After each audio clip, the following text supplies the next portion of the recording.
The John Anik and Kenny Florian podcast. John Anik and Kenny Florian. I fucking love them. I can't get enough of them. Let's hear that Boston next. Big jab there from Duffy, and Frank Mir is hurt now. Down goes Duffy, out cold. Frank Mir does it again. Rock'em sock'em robots here. Oh my goodness. Hyperbole. There are a couple of absolutely self-involved bullshit artists. Here are your hosts, John Anik and Kenny Florian. The rare dark week. It feels kind of weird, like when the UFC goes dark 10 times a year. It feels like it has been forever, and that is what Kenny and I are feeling right now. So hopefully we can shake off the rust for you. It's Monday, September 13th, 2021, episode 316 of the Anik and Florian podcast.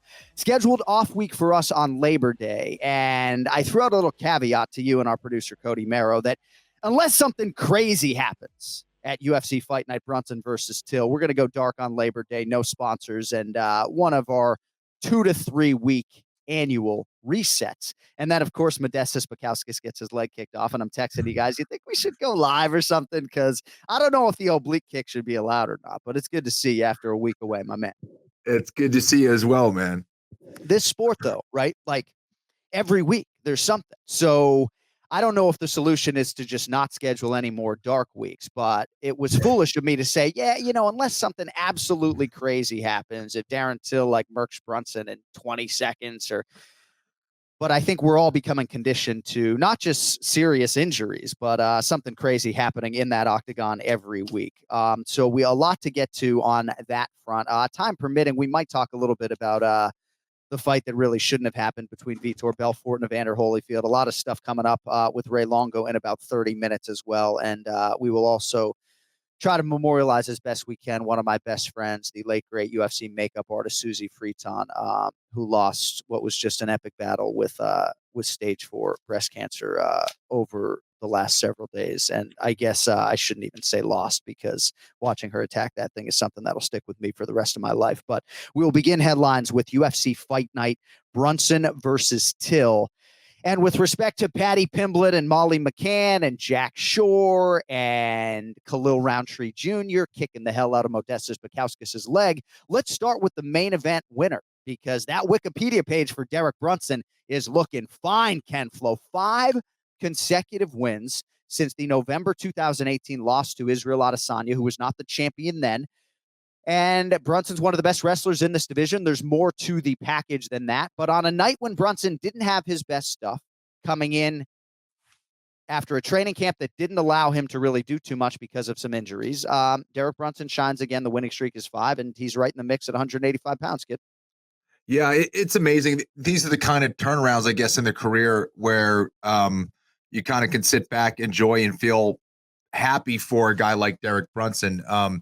He has shown amazing consistency. He has had the ability to use his striking to get them worried about various strikes where he can get into the clinch and set that up, hit the takedown, and utilize his control and ground and pound with great effect. And he was dominant here against Darren Till, and just seemed to be better everywhere. And I know, Darren was talking about an injury and stuff like that, but Derek wasn't a great matchup for him, stylistically, if you look at it.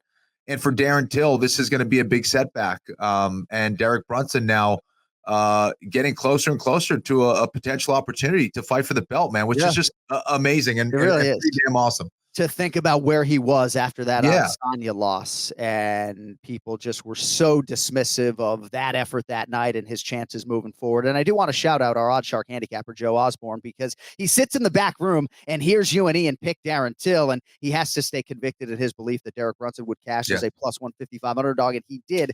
So our good friend Luca Fury, another outstanding mixed martial arts handicapper, sort of pushed out a tweet about Derek Brunson's evolution. And I'm paraphrasing here, but he said, let's not pretend this is some totally different fighter than the guy that lost to Israel Adesanya 3 years ago. Sort of making the point that is still a very difficult matchup for him stylistically. I don't know if you want to say that, Blonde Brunson or, plus money Brunson or Brunson 2.0. This isn't a fighter without flaw. And I'm not sure that a rematch with Israel Adesanya doesn't go similarly to the first meeting. What do you think? I think that's accurate from Luca. I don't see a Derek Brunson that has changed his striking significantly. You know, he still gets that chin up in the air. He still kind of chases, recklessly sometimes. It doesn't mean he's not a good fighter or a guy who can give a lot of people trouble in that division, because clearly his record is showing otherwise.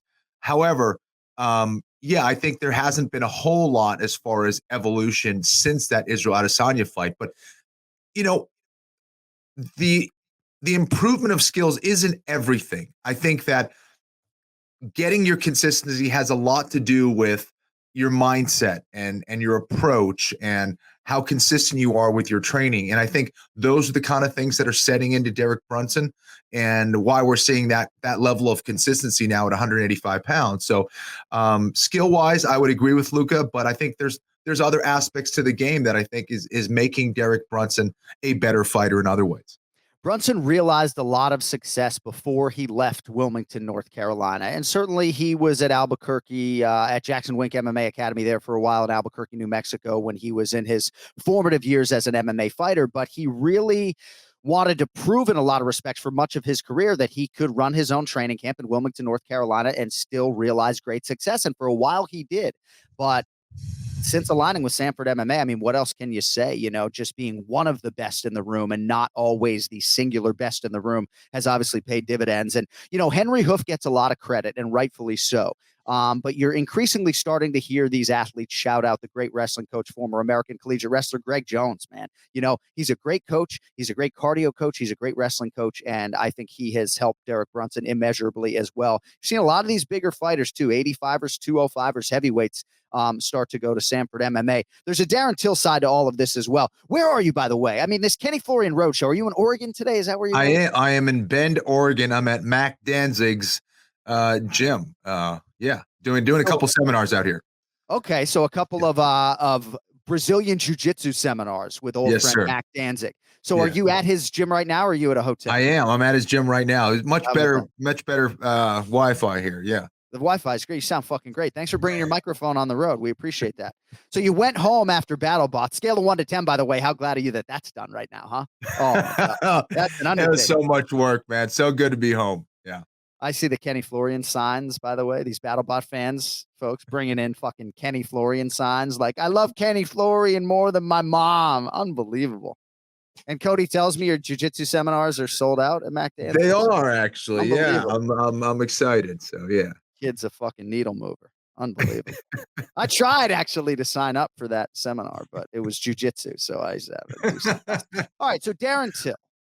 Yeah. I was part of a group text thread, and Daniel Cormier sort of said, I think what everyone was thinking, like, well, don't fight the purest wrestler you've ever fought in your career if you have a torn ACL. So that's part of it for Darren Till.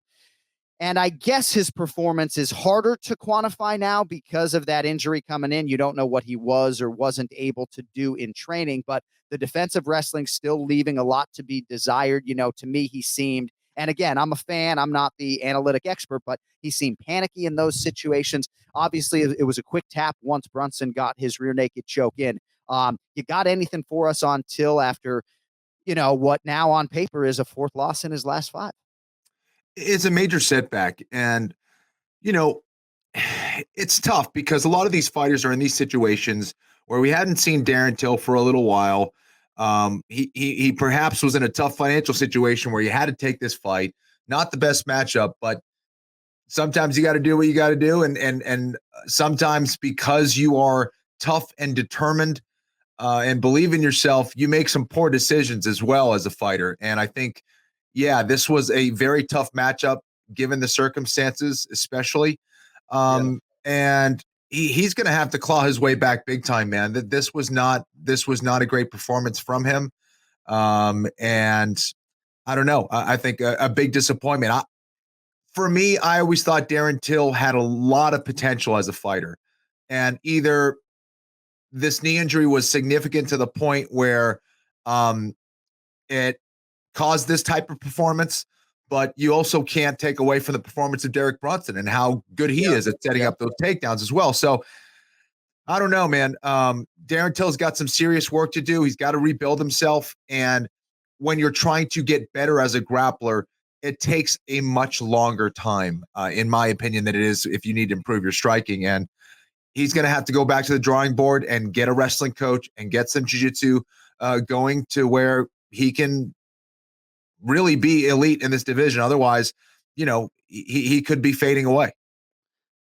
So in April, it was a collarbone break that resulted in him having to pull out of the fight with Marvin Vettori, and he was back in training for about a week, but he just wasn't going to be able to compete. And perhaps that reared its ugly head in terms of his inner thought process in taking this Derek Brunson fight. But there are so few fighters, right? Like Conor McGregor, for example. And I think Conor McGregor, for the first time in a long time, may not be one win away from a title fight. It always feels like Conor's one win away from a title fight, right? He loses to Dustin Poirier in January.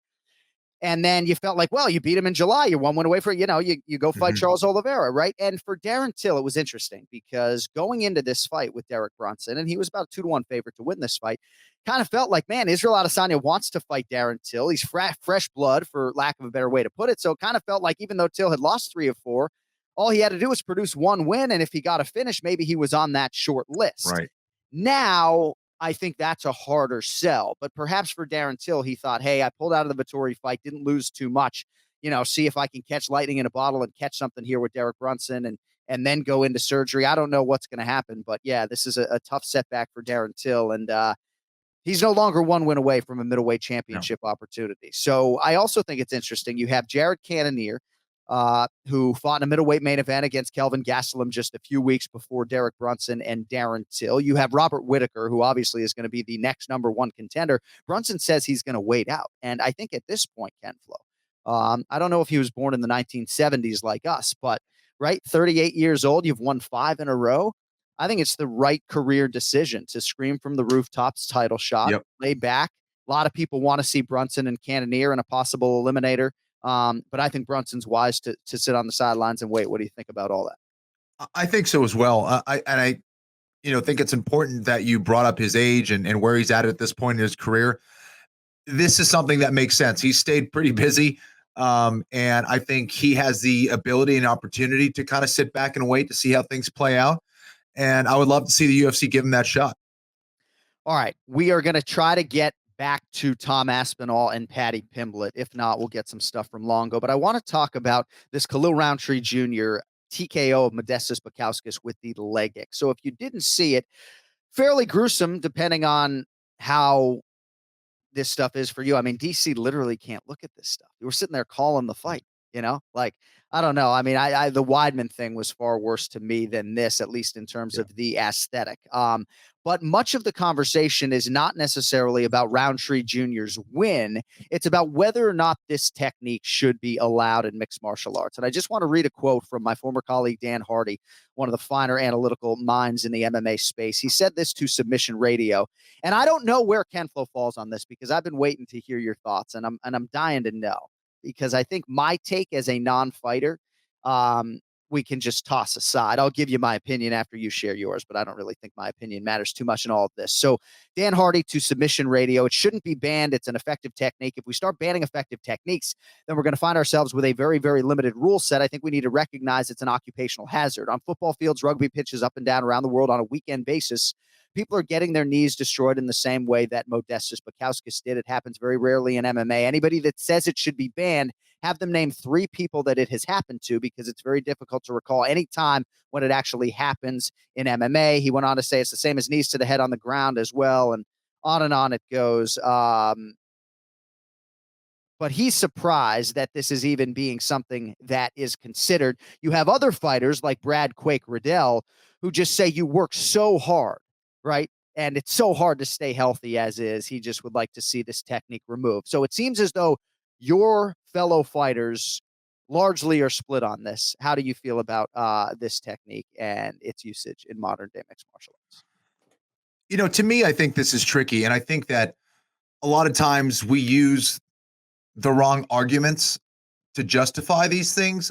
I don't think removing this technique is going to now limit effective techniques. I mean, there's a myriad of techniques. There's a plethora of techniques that could be used in mixed martial arts still without this stomp kick. So I don't know if that argument in that way holds up.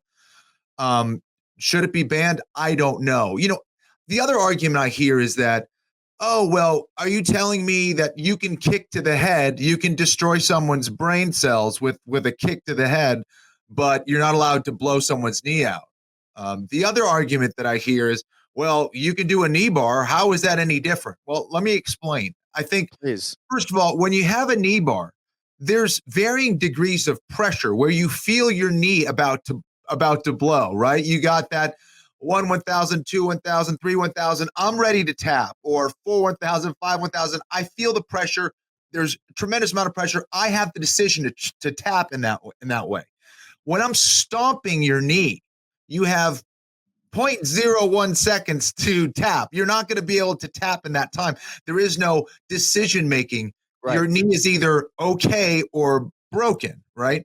Right. And I think that the same thing goes for, then you have the argument of the people saying, oh, well, you can kick to the head. Well, that's the worst thing you could do. What's wrong with blowing out someone's knee? Well, you can't twist people's fingers either.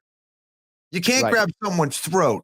You can't kick someone in the balls. I think that we would probably, if we had a choice to live, and you'd have to get, knee to the head or knee to the ball. I mean, it's right.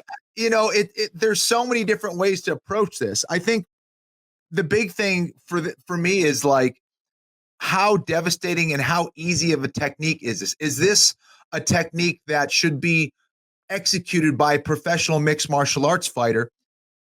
I don't really have a problem with it. I think it's a technique that it is dangerous. Is it the same as, breaking someone's finger?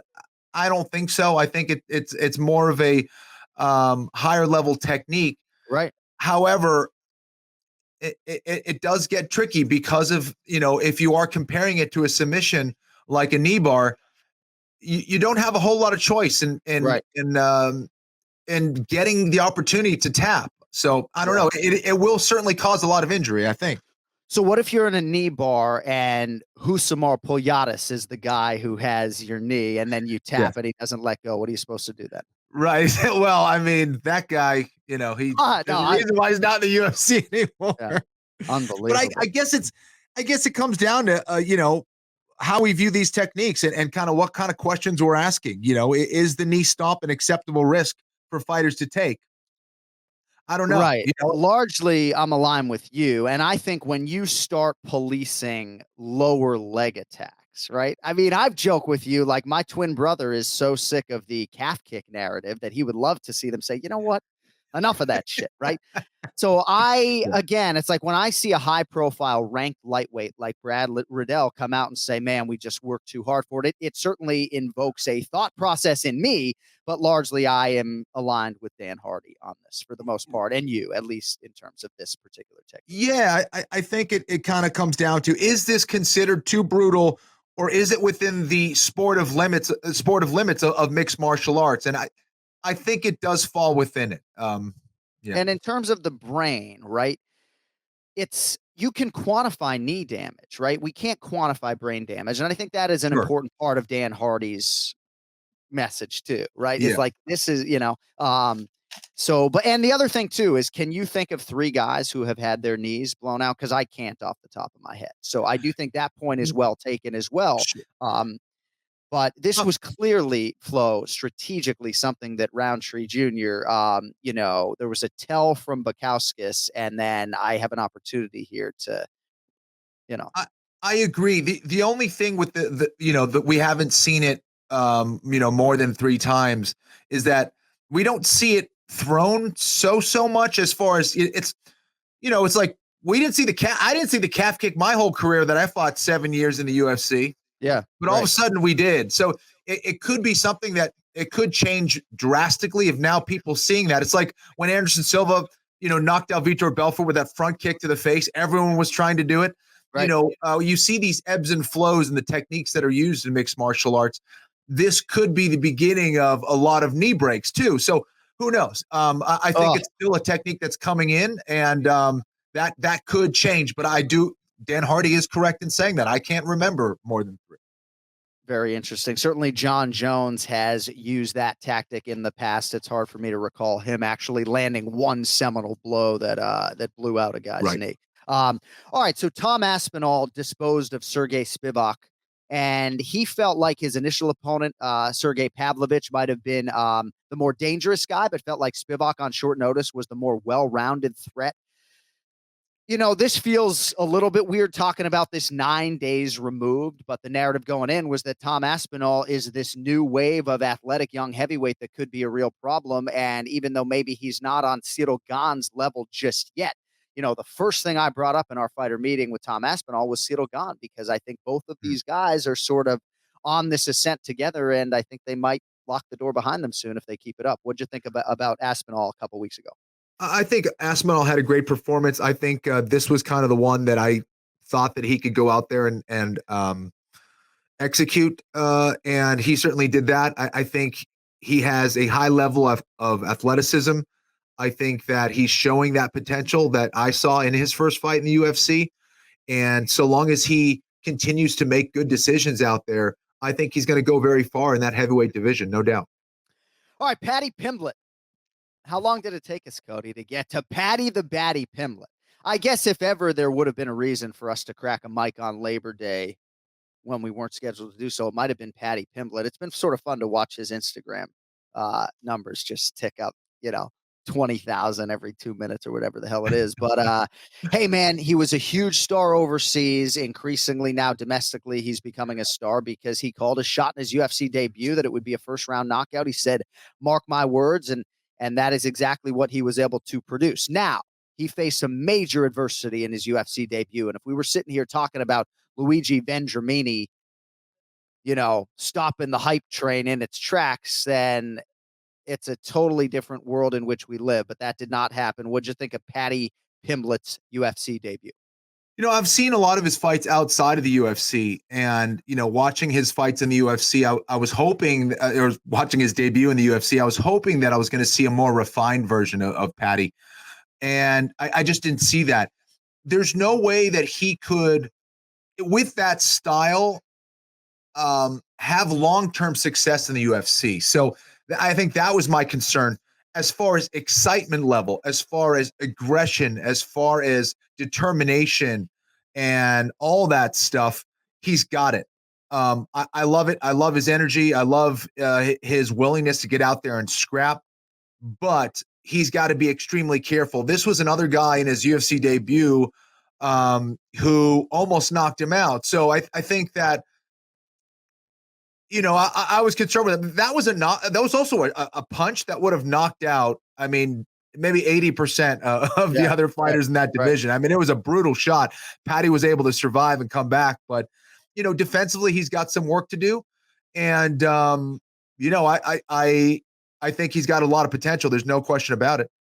He fought March of 2020 and then March of 2021 and then this fight. So he hasn't competed all that often in the last couple of years. And certainly I don't have to tell this audience that 155 pounds as the challenges get stiffer, it's going to be really interesting to see how they proceed with him. But sometimes I wonder, what is his goal in coming to the UFC? Because when Conor McGregor came to the UFC, I mean, certainly I think his goals were many. They were financial, but it was always the talk about being a two-division UFC champion. And who's to say Paddy Pimblett can't do that, right? I mean, I think he could realize success at featherweight if he ever wants to cut back down there. But given that he's added muscle, I'm not sure it's going to happen. But what are his goals, right? To be a multimillionaire, to be the next cash cow for the UFC, because everything's in front of him right now. I mean, whatever it is, he clearly has it. He clearly moves a lot of needles. I look to my left, I see the executives, grinning ear to ear. So if his goal is to be the undisputed UFC lightweight champion, I think there's a lot that needs to happen for him to position himself for that opportunity. But I mean, this dude could sell out an arena in Liverpool tomorrow in a UFC main event. And I think there are going to be a lot of big fights and matchups on the horizon for Paddy the Batty. Yeah, I think he's super exciting. I just think that the UFC and everybody just kind of needs to be careful of how fast they push someone who's still learning the game. And I think that's kind of that catch-22 with someone like that who does have, a huge following, but does have a whole lot of holes in his game. I think that a lot of times we see the result and we get all excited, wow, that was great. But there was a lot of sloppiness that happened out there. So, it's important that you recognize that, and that he does have some work to do. And when he does that and he's able to shore up those, holes in his game, he's going to be, he could absolutely go very far in this sport. There's no question. And even though I am more promoter than journalist at this point in time, I try to give it to you straight as well, right? In terms of Paddy Pimlet and where he is at relative to where I think he can be and to the rest of the division. Joe Silva tried to sign this kid when he was 18 years old. The promotion tried to sign him again in 2018 when he was 21. And not unlike Israel Adesanya, he resisted. Now, fighters have different reasons for not signing with the UFC when they first come calling, and as I've often said, you're a victim of your starting salary, right? So Israel Adesanya wanted to make sure that not only could he become the undisputed king of the middleweights, but that when he came to the UFC, that he could make a pretty good nut to begin with. So we'll see how they choose to proceed from a matchmaking perspective with Paddy Pimblett. I'm not even going to throw out a name because I honestly don't know what they are going to do. Some people have suggested, if they really wanted to blow the doors off the place, to have him fight Conor McGregor right now. I don't think Conor McGregor would take that fight, candidly. And I don't think Paddy Pimblett is ready for that fight. I'm sure he would tell you otherwise, but they got a lot of options, man. The first name they called was Luigi Vendramini, and it goes to Paddy Pimblett. All right.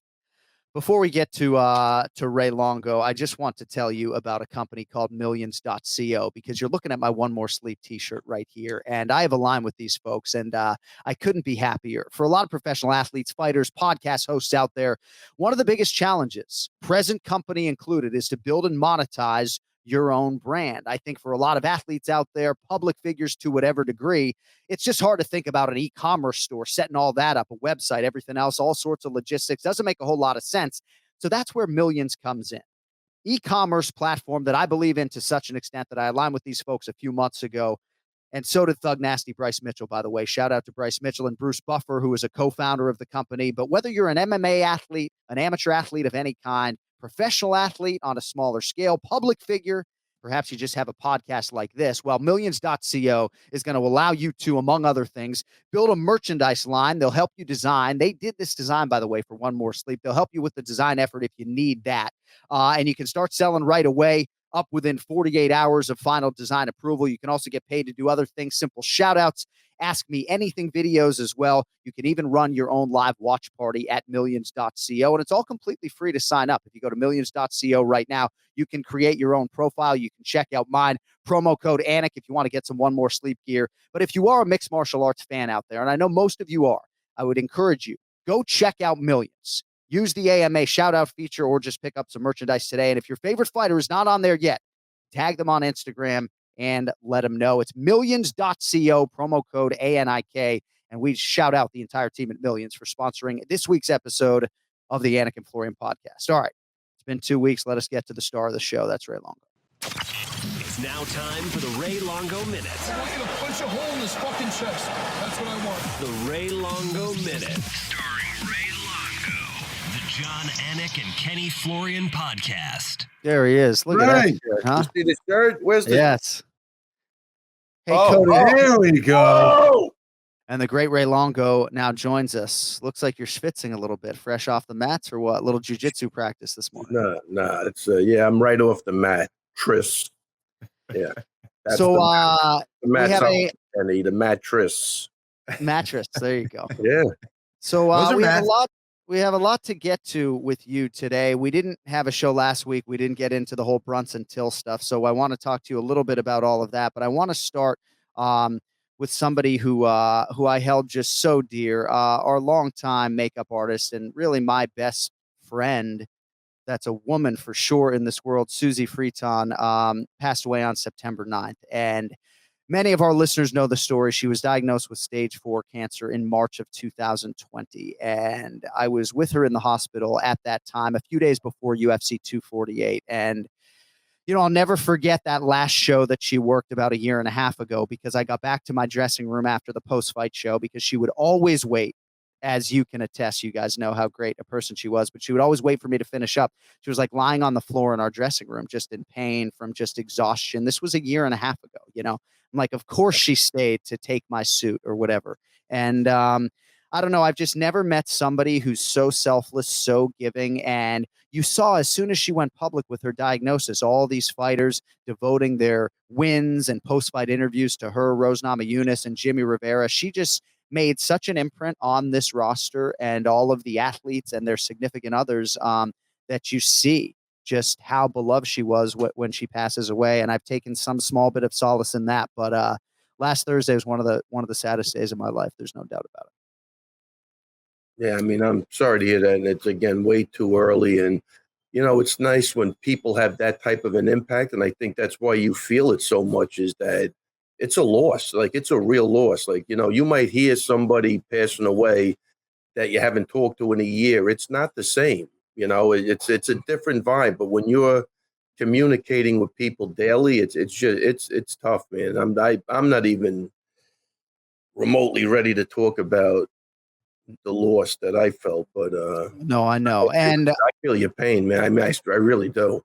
It's hard. It's hard when you're sort of in like the performance space, right? Like I'm doing a cameo, like, oh, Caleb's 24, and it's like the fucking last thing I want to do right now is crack the microphone. Like, candidly, this is one of a handful of episodes that we've done. Like, I don't want to be here today. Like, period. Right. I don't want to be here. But you gotta, John, you got to realize she wants you here. She knows that this is what you love to do, and you know, same thing. Like, even though it's a cameo, if you think you ask Susie, you know, should I do it? You know, I feel she's telling you go for it. You know that though, because that's why you miss her, because that's who she is. So Ken Flo is obviously very close with Susie. I did post a picture to my Instagram story today of that time she flat ironed Ken Flo's hair because he showed up in Bangor, Maine. And, you know, I don't know if this was like his metrosexual phase or what it was. His hair looked outstanding, and it still does. But like at this point, wait a minute, I'm with Cody. Phase? What do you think?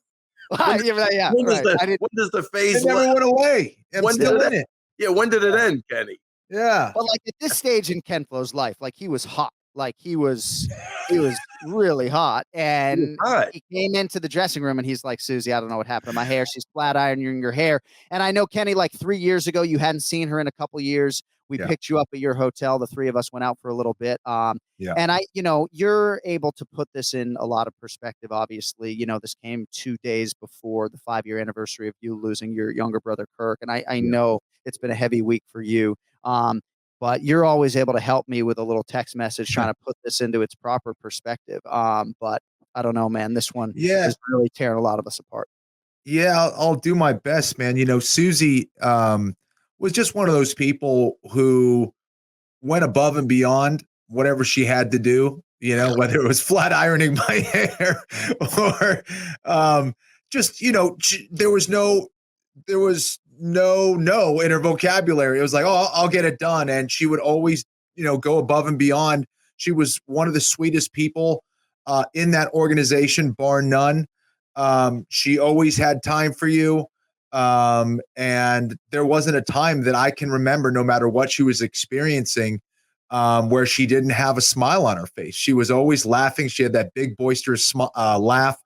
And she was just so much fun to be around. And this was a tough one. And cancer absolutely sucks. And it was one of those things that, you know, I think when we heard the news, we thought, hey, if there's someone who can get through this, who has a positive attitude, who's going to fight hard, it's going to be Susie. And obviously, you know, cancer can get the better of anybody. And that's the thing. And that's the reminder. And it was hard to see her go through that. And I was actually getting updates while I was in Vegas about Susie's condition. And I had heard that she probably was going to have too much longer to go. And it was horrible to hear that. And it was even more horrible to hear that news about Susie's passing. Of all her amazing traits, positivity, to Kenny's point, was probably her greatest asset. You know, there were plenty of times over the course of our friendship, you know, she first painted my face in 2008, Kenny, on MMA Live, when we met her, probably the same day. But there were plenty of times in her life, personally, professionally, where things didn't go her way, and yet she was still always so positive. And with respect to her privacy and her final days, I'm not going to get into too many details, but I will just tell the folks out there that are curious because they want to support, like the MMA community wants to support. And that, I think, is what sparks the curiosity. I'm just going to tell you all, I've never seen somebody fight like that. Our last conversation 2 days before she passed, she said to me, granted through weakened speech, but she's like, I'm not going anywhere, like I'm not fucking going anywhere, And I think maybe it hit me even harder because I was so convinced that she was going to beat it, because a lot of the things holistically and otherwise that she was doing were working. But what a fight it was, and what a life and what a legacy. And the UFC hopefully will do right by her. But this is like, I don't know, man. It's therapeutic to be able to talk to you guys about this, because like I've already told my boss, like I ain't sitting down in that makeup chair for UFC 266. I can assure you, like I'm gonna paint my fucking face in my room. And again, Susie's successor is one of the greatest people I've ever met, Chris Giraldo. She's unbelievable, but I can't sit in that chair. I'm going to lose it. I thought I was going to lose it on the show today, So UFC 266, I'm going to be painting my own face in honor of my dear friend Suzy Friton, who, by the way, named my daughter Tatum too. And I'm so happy to have that truth with me forever. I was struggling 2 weeks before Tatum was born in 2013. We didn't have a name. Kenny can attest, and Ray too. It's hard to name a human being, right? Didn't have a name. And Susie's painting my face, and she's like, what about Tatum? So I'm happy that she was able to name my daughter Tatum. All right, Ray. So Ken Flo and I talked off the top of the show about Derek Brunson's win over Darren Till. And it seems like both guys were going in not close to 100%. What did you make of Derek Brunson's win over Darren Till, and how do you think it sort of affects the future of both guys now moving forward at 185? I mean, look, my gut feeling, unfortunately for Derek Brunson, who I happen to like, and I'm happy that the guy's on a roll and he's looking good. I just think that fight did absolutely nothing for him getting closer, Right. title shot. It Right. wasn't, they say he's injured, right? Is that what came out after it? He had a torn ACL, but the only saving grace for Kenny is that he wasn't his jiu-jitsu instructor before that. Well, that looked like I don't know what I was looking at. For a guy at that level to be in the top 5, Kenny, is it me? Not even attempt anything. It looked like a 0 on a scale of 1 to 10 off his back. That was now somebody said maybe Brunson's got a great top game. It's just not even an attempt at an elbow escape, anything. Yeah, I don't know. It was disappointing to me to look at that fight. And I think I picked Hill in that fight because I thought he'd have, he'd be scrambled back to his feet. You have to learn from the Woodley loss. Right. I don't know. It wasn't a good look to me. It really wasn't. I don't know what it was. Unfortunately for Brunson, I don't think that's the win I don't think it moves the needle at all. Kenny, what do you have on that jiu-jitsu stuff?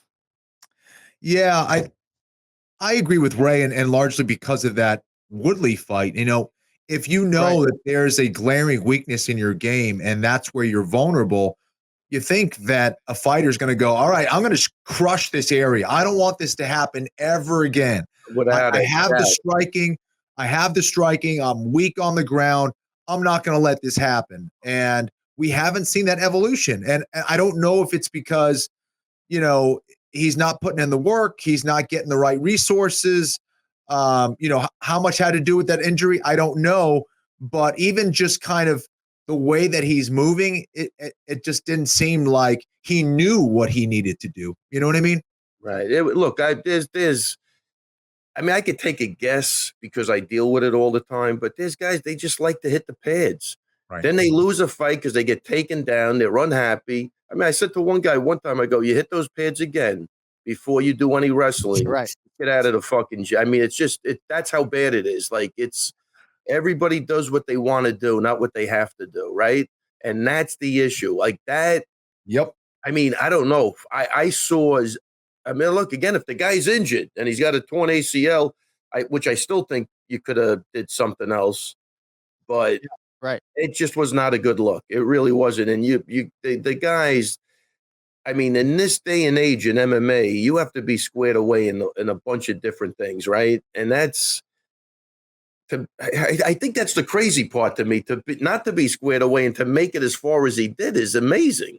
Yeah. You know what I mean? But you could imagine now where everybody's going to go if they fight him. I mean, why even waste the time standing up? Just take him down.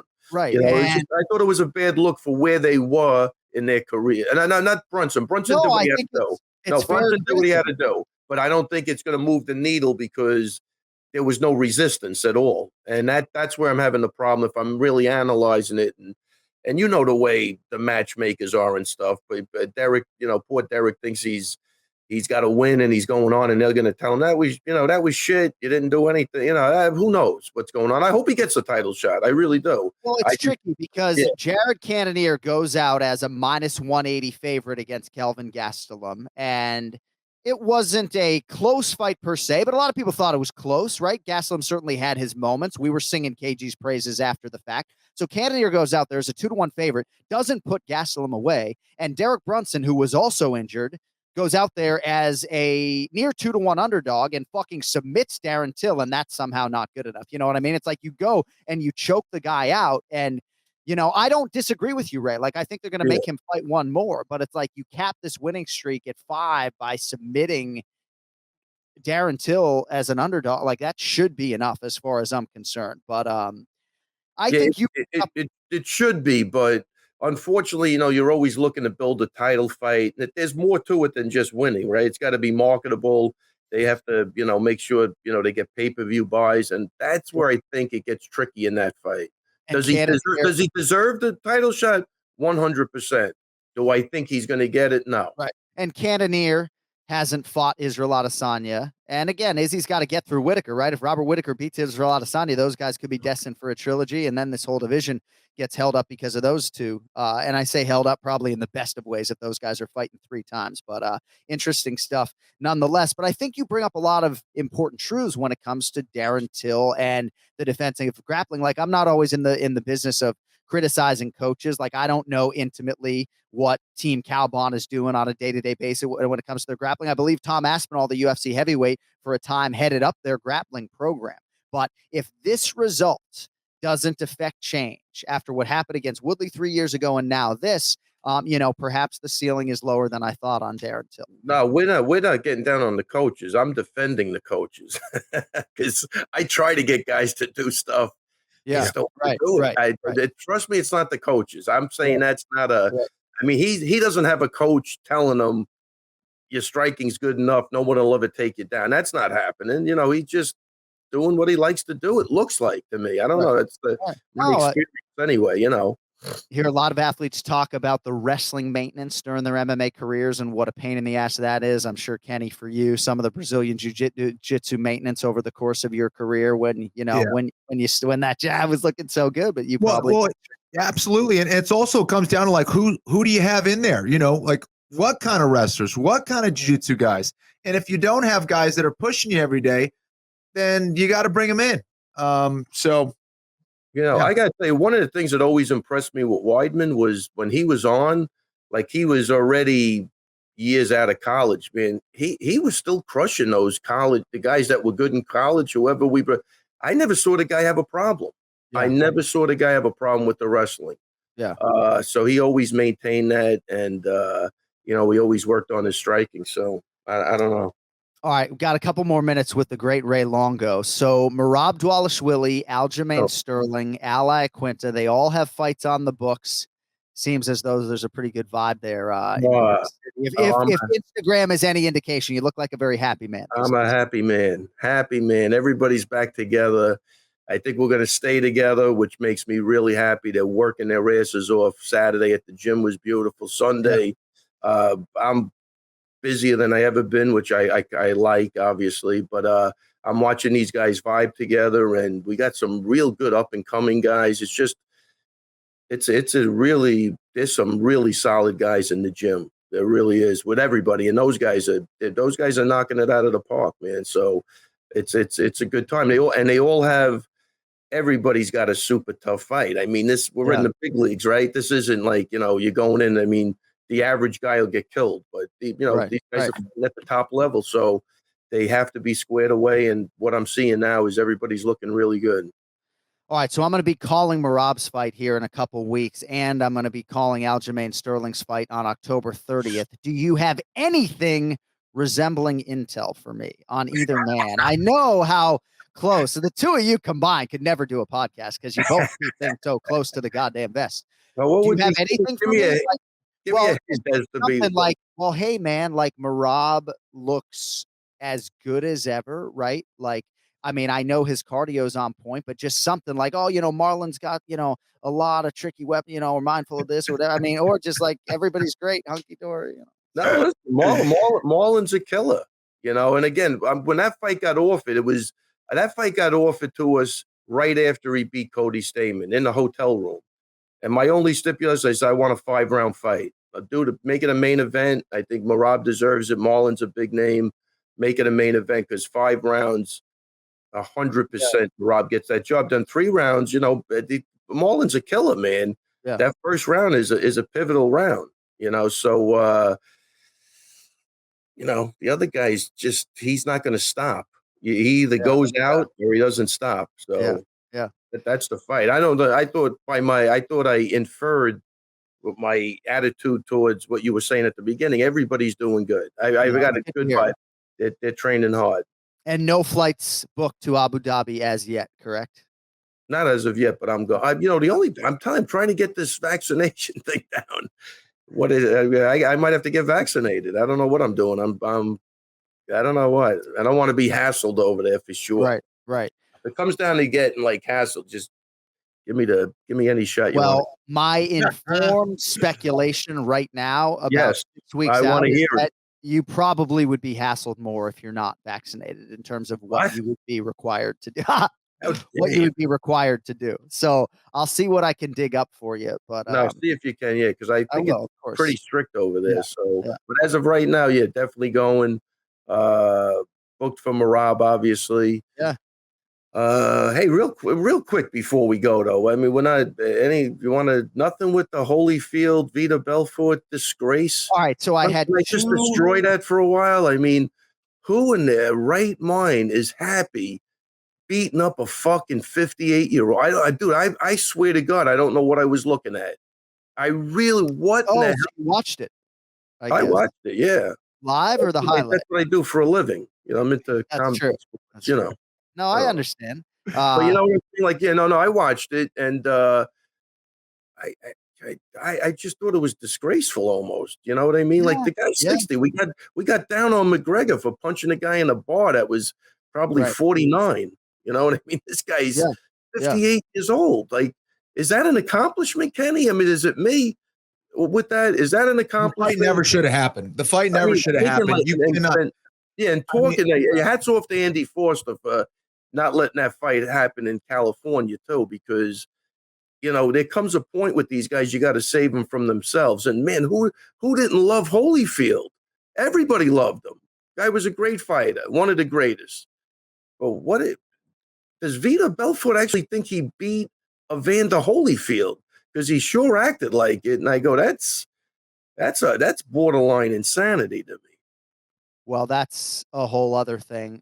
Kenny, thanks for letting me get that off my chest. Well, no, Evander Holyfield made tens of millions of dollars during his boxing career. I didn't research enough to know whether he needed the money or if this is, like, what's the play here, right? Because the saddest thing is that if an Evander Holyfield type needs the money at this stage of his life, given all he accomplished in the boxing world when purses weren't that bad, that's sad. That's a sad reality if that's the truth. I don't know if that's the case. It is, and it's a sad reality for a lot of professional athletes, unfortunately. And my understanding is that he was in some financial trouble at a certain point. I don't know if it was recently. I remember several years ago hearing about him having some issues, but it's sad. It's a fight that never should have happened. At the very least, I don't know, put him up against another guy who's 58 years old, maybe. I don't know. Even then, it's like, when I saw him warming up, and again, it's a warm up, and it's one of those pressers for hitting pads. Are you telling me that's the Evander Holyfield that we were used to? It? I don't know what's going on. We live in a simulation. I'm almost convinced of it. I don't know. I'm confused, man. Yeah. No, I'm with you, Kenny. I really thought it was like. Can we talk about Bitcoin next week? By the way, What's the advice on Bitcoin? Buy it. It's cheap right now. Buy it and hold it. I mean, is he at the bottom? He's at the top of that Ponzi scheme, isn't he? He got in there for like $2. He just wants to drive it up. Oh, it's down to 44 and change, Ken Flo. We might have to. See, it's on a discount right now.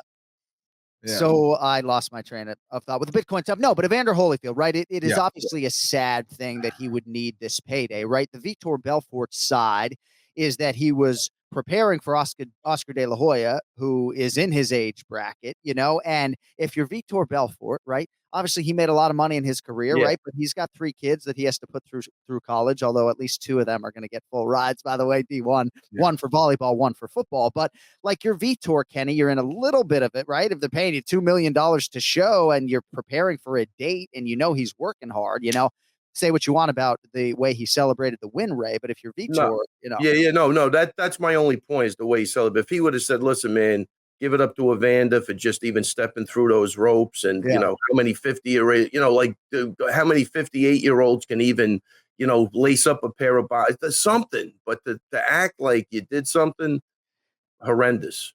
But see, here's Kenny Florian, right, who has said repeatedly, like, he ain't taking Triller's money, right?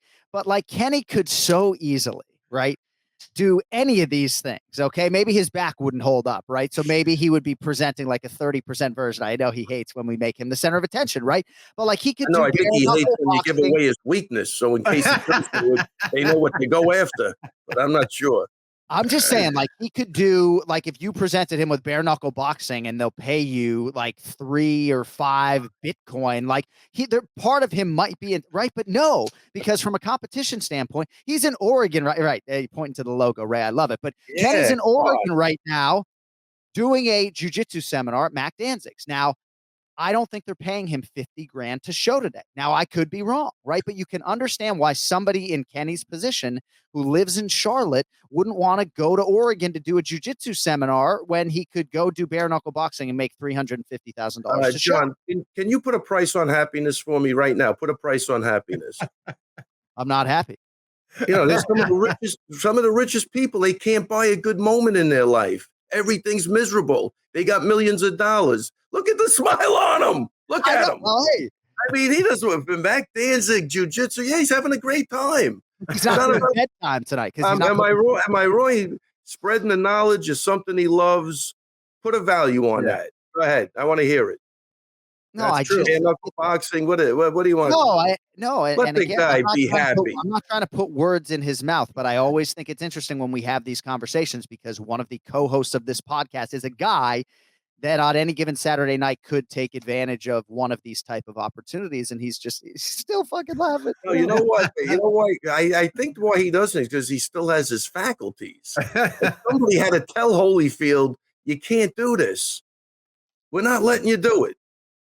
But like, I'm more likely to step in an amateur boxing ring and do that than Kenny is to take one of these novelty fights at this point in time. Like, that's the cold hard truth for the listeners. Also, I'll be candid with you. It's like, I'm a mixed martial artist. I'm not a boxer. I'm not a strict Muay Thai guy. I'm not, like, that's not what I do. And I feel like, I don't know, people, if they want to see me fight, they probably want to see me fight when I'm in my, early 30s fighting mixed martial arts, because that's what I did best. Whereas, you want to see a 45-year-old Kenny Florian do something that he does okay. You know what I mean? But that's what people are paying for. That's what people are paying for now. It's like, sure, could I make a lot of money? Absolutely. I mean, I can make millions on a OnlyFans. What is it? Fans only? What the hell are those things? I don't know. There's a lot of ways you could sell yourself, but I don't know. Wait a minute, Kenny. You're not telling me you're going to expose your willy whacker, are you, for money? Come on. I mean, I don't want to bring in so much money. I mean, the problem is, I think everybody's already knows. So, Kenny is an active guy. He don't need to expose it. Just put a fucking Speedo on that thing, Ken, for it. Make $100,000. Yeah. Oh Wow. my God. Really spiraled out of control. One thing that a lot of people wanted us to talk about today, that I wasn't necessarily going to get into. I don't know if you saw, it looked like a transgender woman defeated a woman in a mixed martial arts contest over the weekend. Did you see that? Cody said that's surprising. Yeah, no, I heard Ray's gonna kill me. Oh my God. No, really. Come on, man. I heard she wrapped her cock around the guy's throat and choked him out. The poor girl. I mean, that's not right. I mean, somebody's got to get in there and be the voice of reason. Yes, I nominate She did the Oh my God, Ray. She did the lawnmower choke on the poor girl. That's not right. Use the penis as a ripcord. I mean, what are we doing? You guys get a grip on yourself. There's a serious show. Oh my God. Very serious show. It's a serious topic. Yeah. Kenny used to say something stupid, Kenny, and they give you the cold. You're killing me. I'll tell you something, Kenny. Used to say something stupid. You give the guy the cold shoulder. Now you just cancel the fuck out of him. It's like cold shoulder on steroids. You're gone. Yeah. We don't even give you the cold shoulder. We just eliminate you.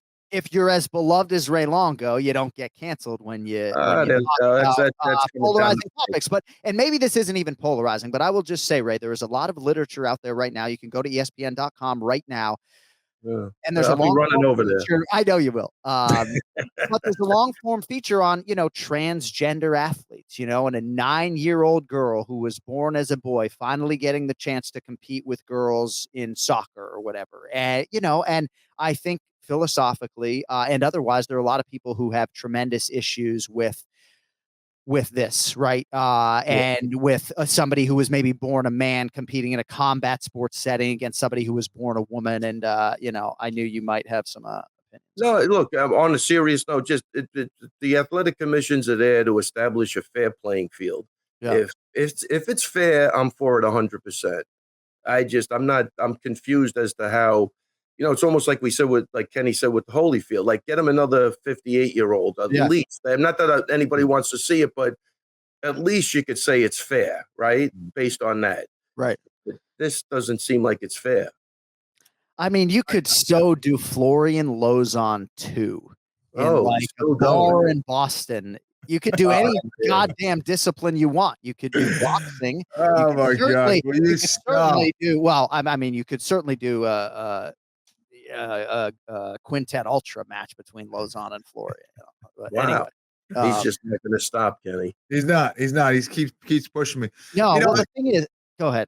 Yeah, I was going to chime in on that. I agree with Ray. Listen, it's one thing, to go out there and, support people's decisions to do whatever they want. That's fine. But I think when you're talking about something, even any kind of sport, I think there's like the biological element there, and there's the other element of, what someone wants to be or how they want to be identified as. And I think that when you start getting into sports, when you start getting into specifically combat sports, where someone who biologically is born with a significant more amount of strength and power than, say, a biologically born female, you're asking for trouble. I think that's when you can get really, you get someone who can get seriously injured. And I know maybe that fight isn't indicative of that because, who was it? Was it Kat? What was the name of the other one? Kathy or Catherine or something like that who fought? She was actually handling herself quite well. But again, that's just not a fair fight. There's a reason why we don't have, mixed divisions with women fighting men. Yeah, it's just why not have an all transgender division? Yeah, then that would make sense, right? That would make more sense. You get to compete. Nobody's stopping you. Everybody's cool with that. Why not do that? Celine was her name. She was doing well in the striking, but again, I agree. At least make an even playing field, and and absolutely you can compete against others who are in the same situation. Yeah. Obviously, if one of my daughters came to me and was associating with masculinity and being I would do anything in my power to make my kid happy in their own skin. But Sure. I think when you come to athletics and combat sports, again, I would encourage people, go check out there's some crazy stuff out there in terms of what is going on and how these different states are trying to handle what is a really, really tricky thing. All right. Anything else before we let you go, Longo? That's it on my notes, my man. Look at that hair. I mean, every which way, even sideways, Hopefully we cut that thing before what's going on? I look like alfalfa. Yeah. What was this thing? Isn't it amazing? You grew that thing out for like a year. What's that thing doing over there? Where is this going? Make his mind up. What is that thing? Yeah. Part of my wig. Up, down. What are we doing? Part of my toupee. It's not going the right way. Hey, what'd you think of the NFL Week 1? You watch any football yesterday, or is the Longo boycott? Absolutely not. The guy still got his Kaepernick. His Colin Kaepernick boycott is still fuck still that. in effect. Fucking disgraceful. Yeah. Now we have 27 national anthems we got to sing. So it's 2 hours before you even get to the game now. Yeah. Hey, yeah, that's right. Yeah. Hey, we just commemorated the 20-year anniversary of September 11th, 2000. Yeah. One of the darkest days in American history. You're obviously a native New Yorker. Where were you? I was at the gym. Yeah. I was at the gym training somebody, and we heard the news, and I think we took a couple of people, went to the supermarket, started stocking up on stuff. One of those days, right. Just pontificating as to what could happen. Nobody really knew much about Al Qaeda and that type of shit back then. I don't think, but it was really sobering and horrible what happened to everybody and everybody to help clean up that got diagnosed with cancer. I mean, it's a crazy world, man. I tell you, really, really crazy. But. It is. It's sobering to see my children learn about this and just can't really put it together. Just how much hate and how many people are. My brother was actually in the air flying from Boston to Tampa to watch the Red Sox play the Devil Rays. And so I remember I had worked the overnight at the newspaper. My stepfather, I'm sleeping on a mattress in Medway, Massachusetts, Ken Flo. My stepfather comes in. He's like, "Hey, man, you may want to turn on the television and see what happened. Your brother's in the air. We haven't heard from him." So my brother ends up calling from a phone in Virginia, emergency landing, and then they bust everybody who was on the plane, either to Tampa or back to Massachusetts. What was interesting was that former Boston Red Sox Trot Nixon ended up being on the bus next to my brother on his way back because he didn't fly with the team because his wife was in labor, but anyway, that's where I was. Kenny, where were you on September 11, 2001? Do you recall? I was working. I remember working and kind of starting my day on my laptop, just kind of going over the news as I'm working. And I see this picture of a plane heading towards a building. And I'm like, what's this? And that was when the first plane hit. And I'm just kind of following the news. And then, of course, we hear the news about the second plane. And that was a really powerful moment for me. I made a huge life change after that. That was I was either going to go into the military or I was going to do something martial arts related after that. And it was wild times, man. I'll never forget it. Yeah, there a lot of guys in the gym went into the service that are in the gym now that I'm finding out later. But yeah, that was a crazy. You really weren't even sure if it was real. It was pretty surreal, I think, because nothing like that ever came close to happening. And I remember it is one of those days you remember exactly who you were with and what you did. And I can't remember last week, so it gets etched in your mind. Yeah. But all right, my man. Hey, we appreciate the extended time. We got to let you fly, make some picks for this UFC Fight Night coming up this weekend. Anything else before we let you go? That's it, man. Adios, people. See you, Ray. Kenny, hands only, buddy. Oh, they're waiting. I got 3 texts from women that they said, please. Hands only page. I think Kenny Florian OnlyFans might be on the side. Well, what I'm afraid of is you're going to be the first guy signing up. It's the crap out of me. I gotta go. Take it easy. I mean, that is the truth, right? That's the truth, right? If I keep pushing a Kenny Florian fight, I'm gonna end up wanting to fight me. I get it. I get it. So Kenfo used to say to me, dude, like, why are we paying fees for our online checking account? Like, respectfully, does your online checking account cost you money? Your online checking account should not cost you money. That's why Chime, an award-winning app and debit card, has no overdraft fees, nor foreign transaction fees, no monthly service fees, nor transfer fees. And you're starting to see Chime all over. They have more than 60,000 fee-free in-network ATMs at locations like Walgreens, 7-Eleven, CVS, and more. That's more than the top 3 national banks combined, by the way. What if my friends aren't on Chime yet, though, you say? Not a problem. You can send money to anyone, even if they are not on Chime. No fees for you, no cash-out fees for them. Chime is changing the way I bank online, and humbly, I think it's time for you to say goodbye to hidden fees as well. Join the millions of Americans already loving Chime. Sign up only takes 2 minutes and does not affect your credit score whatsoever. Get started today at chime.com/Anik Florian. That's chime.com/Anik Florian. Banking services provided by and debit card issued by the Bancorp Bank or Stride Bank, N.A. members FDIC. Out-of-network ATM withdrawal fees apply except at MoneyPass ATM at a 7-Eleven location and at any Allpoint or Visa Plus Alliance ATM. Other fees such as third-party and cash deposit fees may apply. All right, UFC Fight Night. Smith versus Spann live from the UFC Apex this weekend after a bye week for the combat sports leader. Back at it Saturday, September 18th on ESPN+. Let's make some picks in the main event challenge. It's the main event challenge. Anik. The time is most definitely now. Florian. I finish fights. I'm going to do everything possible to win. The main event challenge. The John Anik and Kenny Florian podcast. All right, we've got just 2 picks today. UFC Fight Night, Smith versus Spann. And joining us is our former intern. Look at how good this guy looks in that Anik and Florian podcast t-shirt, by the way. Casey Williams on social media. You can find him at Casey Keenan MMA, just 1 E in Keenan, not 2.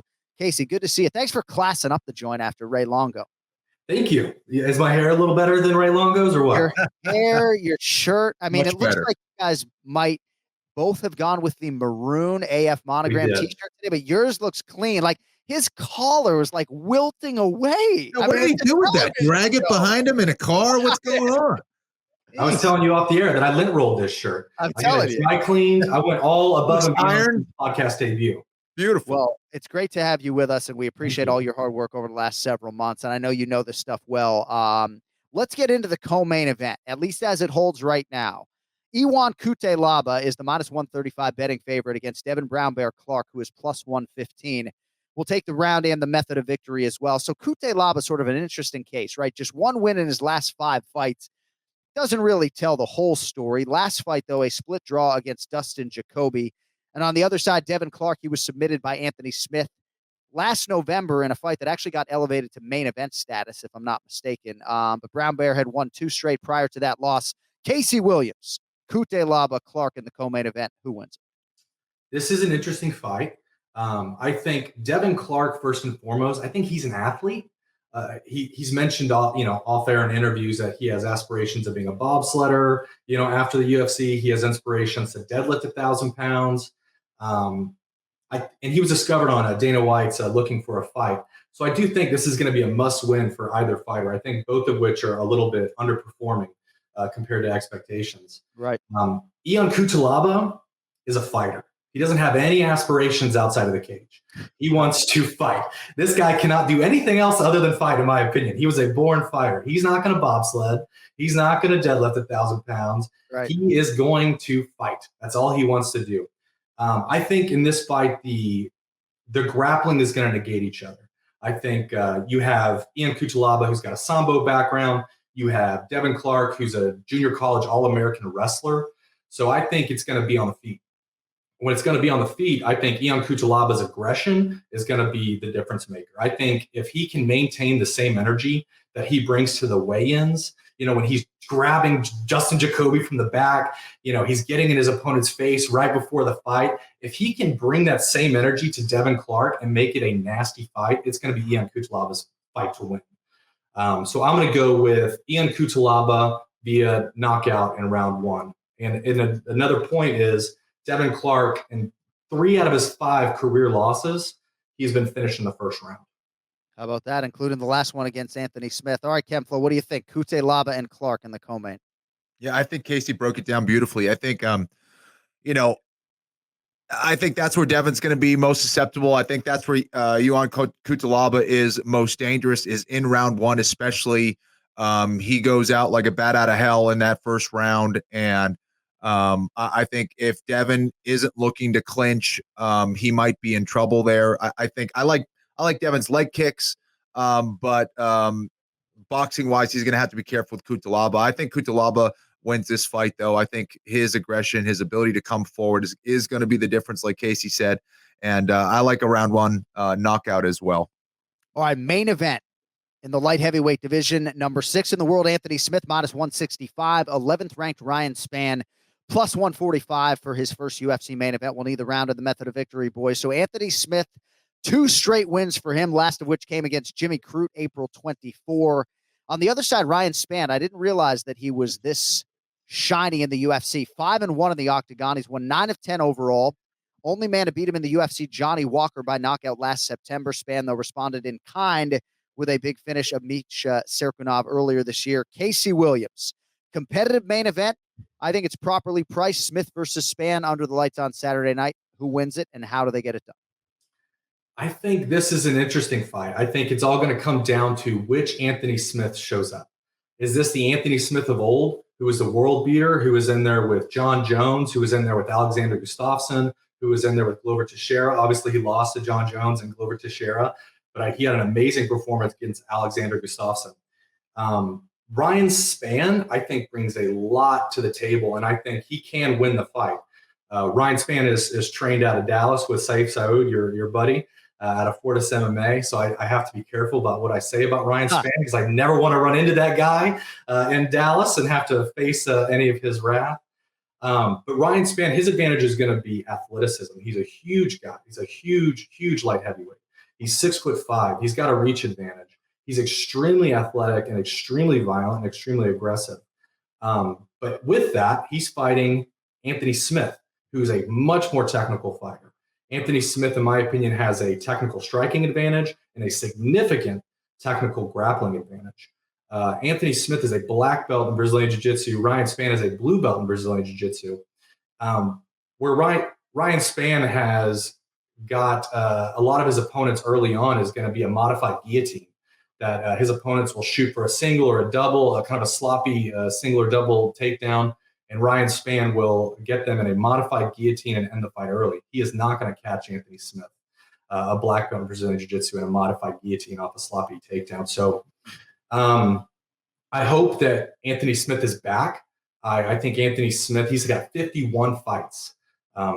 With that being said, there's some damage that goes along with that, and is he going to be back to his former self? John, you mentioned on the air he had that home invasion before. I think that affected him mentally. He's recently dropped down to fight lower level competition and has looked great in fighting lower level competition. For Ryan Spann, though, this is again too big of a jump as far as a technical fighter. I think Ryan Spann is going to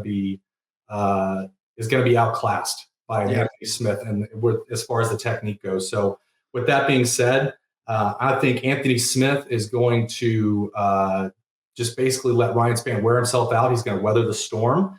I think Anthony Smith wins this one via submission in round 3. All right, Anthony Smith, round 3 submission for Casey Williams. Ken Flo, Spann's huge, man. There's no doubt about it. He is every bit 6'5" and a credentialed UFC light heavyweight, but this is a test that he's obviously going to need to pass if he's going to go on to contend. What are your thoughts on Ryan Spann here in the biggest fight of his career against Anthony Lionheart Smith? Spann is a very dangerous guy. I think that there's some aspects of his striking game that I think actually are better than Anthony Smith, in my opinion. I think Anthony Smith overall as a mixed martial arts fighter is a more technical fighter, but I do think Spann has certain advantages over Smith in this fight on the feet. I just don't think it should last very long there, in my opinion. If I'm Anthony Smith, I'm looking to try to take that fight to the ground as quickly as possible. That's going to be the easiest path to victory. I think that they'll have some interesting exchanges. I was happy to see Anthony Smith integrate a much better jab in his last fight. That looked much sharper to me. I think that's kind of what he needs to utilize here against Spann. But he's got to use it to ultimately get to that clinch position, look for a takedown where he can either get a submission or a TKO. I see it ending in round 2, Anthony Smith by TKO. All right, a couple of guys pretty convicted on the favorite, Anthony Smith, minus 165. All right, if you want more from Casey Williams, you can find him on social media at Casey Keenan MMA. I mean, the guy shows up on time, looks the part, sounds the part. Appreciate your contribution, my brother. We'll definitely have you on before the year is out. Thank you very much. It's been an honor to be on the air. I've listened to your podcast since episode 1, and I remember it vividly. Yes. And Ken Flo, I've been along. I actually found the episode off of Ken Flo's Twitter. I can't remember how long ago did it start? Like 2015? Yeah. Yeah. So I remember 2015. Like I was. That's awesome. Kenny Florian on Twitter. He said new podcast coming up. I was working a job I hated, had a long commute, and I was like, I'm going to listen to this podcast, and I've been listening to every episode ever since. Hell yeah! Thank you, Casey. That's awesome, man. Great job. It's an honor to be on air with you guys, and it's really come full circle. I never thought I'd be on the air after listening to episode 1, so it's truly an honor. So thank you. Very much. When we have you back, you can start to softly just be a dick to Ken Flo, you know. I hope to be as close with him as Ian Parker is one day. That's my goal, to be BFFs just like Ian Parker and Ken Flo are. Maybe he can get me a job at the PFL. I don't know. Right. Well, you're off to a good start. Hey, Casey, thank you, brother. We'll talk to you soon. Thank you very much. I appreciate it, guys. See you, man. Really appreciate the support there from Casey Williams over the last several months. All right, I just want to say before we go, you know, to the MMA community, fans, fighters, everyone, thank you all for the love and support over the last week. You know, it's really been hard, and even though it's been hard to open my phone at times to the text messages and all the amazing posts on Instagram, you know, it has helped me navigate a situation that has been as hard personally for me to navigate as anything in my life to this point in time. And I also want to say to my UFC colleague, Heidi Dean, who listens to every minute of every podcast we do, you know, she has been at the forefront of our aid effort, essentially, in helping Susie. I mean, there have been a lot of people, Ariane Celeste and Megan O'Leary, on and on it goes, right? But Heidi has been there every step of the way. And Chelsea, I don't want to leave anybody out, but I just want to acknowledge Heidi, knowing that she's going to listen to this podcast, because it's been all hands on deck for the Susie squad over the last several weeks. And I just wanted to acknowledge those people. And we will follow up with details, obviously, on the memorial service and all of that stuff that I think is going to happen in Las Vegas, so that as many of the CONCOM production team as humanly possible can attend. Thank you to our guests, Ray Longo, Casey Williams. Our executive producer is Cody Merrow. AnikFlorianPodcast.com for the merchandise. You can also go to millions.co for the One More Sleep merch as well. Promo code Anik for 10% off there. And thank you all for watching and for listening. For Ken Flo, I'm John Anik. Enjoy the rest of your week. We're right back with you next Monday. We'll get you primed for a big pay-per-view, UFC 266, Volkanovski versus Ortega, which beckons on September 25th. Ken Flo, tell Mac Danzig I say what's up. And just no fucking clock jokes today, okay? No clock. We'll talk to you guys next week. Love you, Suze. You'll